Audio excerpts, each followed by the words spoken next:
여러분 안녕하십니까? 오늘 또 말씀 공부하는 시간입니다.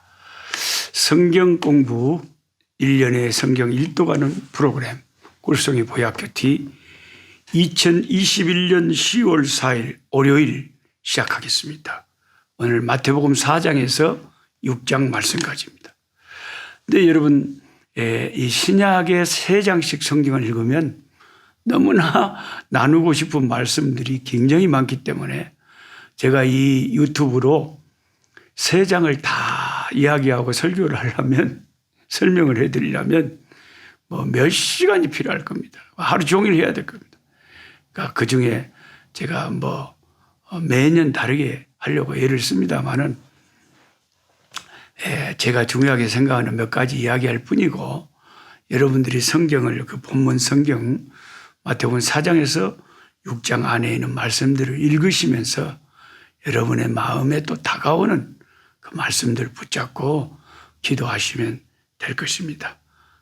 제가 나누는 것은 그냥 빙산의 일각일 뿐이고, 혹시 여러분이 그 본문을 읽으시다가 어려우실 것 같은 것이 있으면 미리 설명은 드리지만, 어렵지 않게 읽을 수 있는 것들이라면 제가 개인적으로 나누는 것은 아주 작은 부분이고, 여러분 성경을 읽으시면서 여러분에게 가슴에 다가오는 말씀들 붙잡고 기도하시면 되겠습니다. 특히 그 마태복음 5장부터 7장까지를 산상보훈 또는 산상수훈이라고 합니다.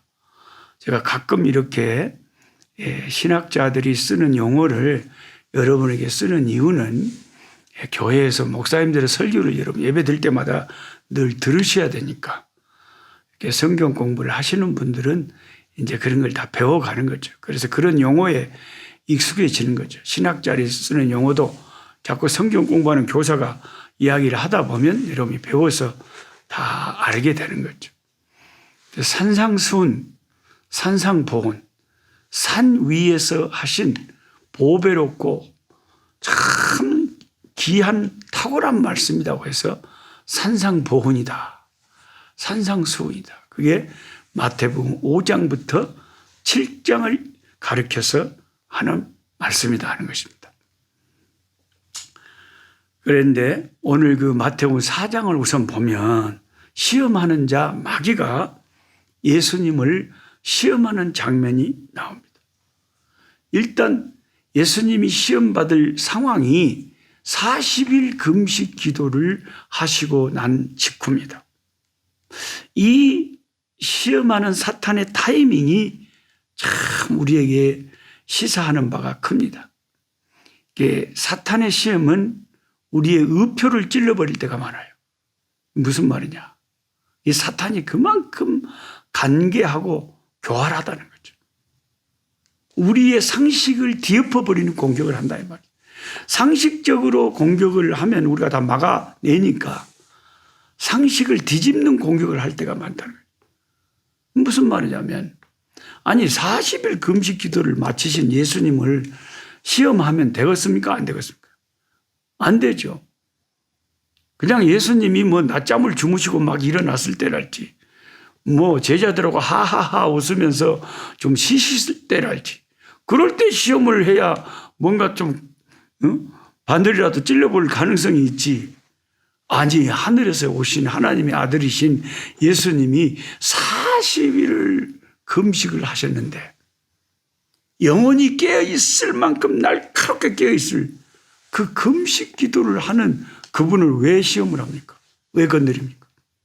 근데 마귀가 금식 기도 40일 마친 예수님에게 시험을 했다는 것입니다. 그러니까 우리도 보면 이런 경우가 있거든요. 은혜가 강력하게 역사할 때 마귀가 시험을 해가지고 시험받는 사람도 있다는 거죠. 진짜 저 이런 경우 참 교회에서 많이 봤습니다. 은혜를 받아야 될 때 꼭 시험의 역사가 있어가지고요. 어떤 사람들 대부분 다 은혜 받았다고 난리인데 그때 시험 받은 사람이 있어요. 정말 희한하잖아요. 저도 그 부흥회에 참석했는데, 제가 부흥회를 인도하기도 하지만 강사로도 많이 가기도 하지만 부흥에 또 참석도 해서 은혜도 많이 받거든요. 그래서 이 남아공의 한인교회에서 부흥회한다고 해서 갔거든요. 한인교회 중에 좀 작은 한인교회가 있거든요. 그 가서 한국에서 강사님이 오셔서 첫날 설교를 하는데 나는 뭐 아멘 아멘 하고 은혜 받고 할렐루야 은혜 받고 있는데 아니 예배 마치고요. 목사님이 성도들하고 인사하는데 갑자기 큰 소리가 나서 갑자기 그냥 분위기가 찬물을 끼얹은 듯이 그래서 뭔 일가 했더니 그 설교를 듣던 한 남자 집사님이 강사님한테 대들고 막 소리를 질러버린 거예요. 시험 들어가지고. 설교를 듣고 설교에서 시험을 들어온 거예요. 그래서 왜 그러냐 그랬더니 세상에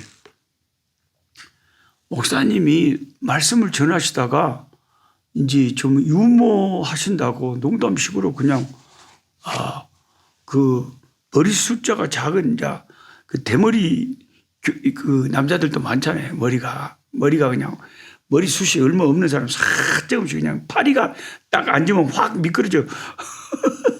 머리를 그런 겁나게 이제 반짝반짝하는 그 빛나는 분들 계시잖아요.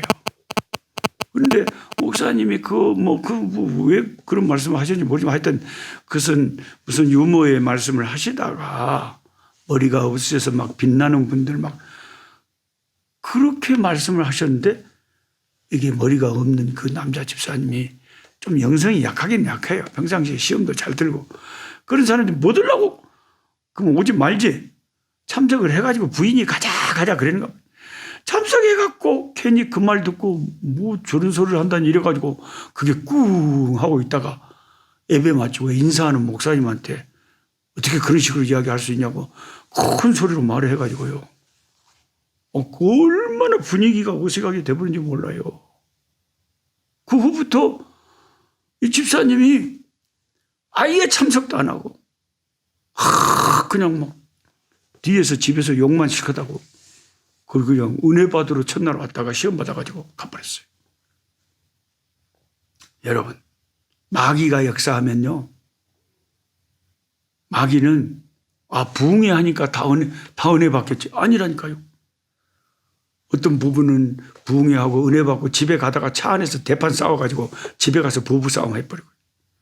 그러니까 은혜가 굉장히 있는 순간에 그때가 가장 시험 받기도 또 쉽다 이거죠. 그런 것들을 우리가 조심해야 돼요. 설마 이럴 때 시험이 있겠냐. 그래서 항상 모든 것에 정신을 차려야 된다는 거. 아이고 의표를 찔러버린다 이거예요. 이 사탄이 이게. 아니 40일 금식을 하는 예수님을 왜 시험합니까? 그 시험했다니까요. 시험했어요. 그러면 40일 금식하신 예수님을 시험한 마귀가 우리는 시험 안 할 것 같아요? 한다니까요. 그러니까 방심하면 어느 순간에도 방심하면 안 되는 거죠. 어느 순간에도 방심하면 안 돼요. 예. 특별히 내가 막 은혜스럽고 잘했다 뭐 이랬을 때 더 조심해야 돼요. 근데 뭔 시험을 세 가지를 했습니까, 마귀가? 이거 다 아시죠? 첫째 시험은 돌을 떡으로 만들어라. 둘째 시험은 저 높은 꼭대기로 예수님을 마귀가 데리고 가가지고 뛰어내리라.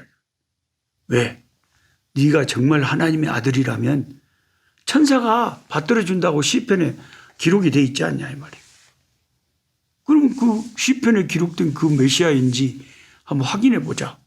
뛰어내려봐라. 천사가 와서 하나님의 아들이라면 당연히 받쳐주겠지. 세 번째 시험은 천하만국의 영광을 마귀가 다 보여주면서 자기한테 절을 하면 이 세상 영광을 다 주겠대요. 이 세 가지 시험을 했습니다. 처음 시험은 어떤 육신적이고 물질적이고 이런 본능적인 시험이죠. 배가 고픈데 배가 고프니까 40일 굶었으니까 빵 만들어 먹으라면 돌로. 정말 하나님의 아들이라면 그런 능력을 한번 행해봐라. 두 번째는 명예에 관한 영적인 명예죠. 이것은 영적 명예. 과시라고는 할까요? 네. 영적으로 네가 떨어지면 천사가 받들어 주는가 안 받들어 주는가. 하나님을 한번 시험해 보자. 하나님을 시험하는 것도요. 이것도 사탄의 시험일 때가 많아요. 이런 걸로 하나님을 한번 시험해 보지 마세요. 하나님을 시험해 볼 필요가 없어요. 물론 말라기서에 하나님이 11조 드려봐라. 하나님이 물질적인 복 주시는가 안 주시는가 한번 시험해봐라 하셨지만 하도 이스라엘 백성들이 수준이 낮고 타락하고 11조도 제대로 안 하니까 그런 말씀을 하시는 거지. 그게 꼭 뭐 하나님 하라고 그게 하나님 시험하는 것이 좋은 신앙은 아니잖아요. 우리들은 그러든지 안 그러든지 그리 아니하실지라도 하나님을 잘 섬기고 11조 드리고 헌신하고 그러는 게 좋지. 꼭 시험을 해봐야 됩니까? 그럴 필요가 없죠. 세 번째 시험이 세상 명예와 영광의 시험입니다. 이것도 진짜 예수 믿는 우리들에게 큰 유혹은 유혹이에요. 저도 주의 종의 한 사람으로서 이런 유혹과 시험을 늘 받아요. 그래서 늘 마음을 낮추려고 애를 씁니다. 왜냐하면 참 같은 목사라도 같은 또 신학교에서 같이 공부했던 사람들 가운데도 그 잘 나가는 분들 많잖아요. 유명한 분들도 많잖아요. 근데 뭐 보통의 우리 같은 그 무명의 선교사들은 또 아무것도 안 써요. 근데 그럼에도 불구하고 저 같은 사람은 그나마 조금이라도 나은 편이에요. 사실 옆에 어떤 선교사님들 보면요. 진짜 무명의 선교사님들이 한두 분이 아니에요. 제가 미국 집회 가려고 한국에 들렸을 때 아주 조선족 같은 할머니 같은 분이 막 옆에서 막 한국식 영어로 막 뭐라고 했었는데 내가 속으로 분명히 한국 사람인데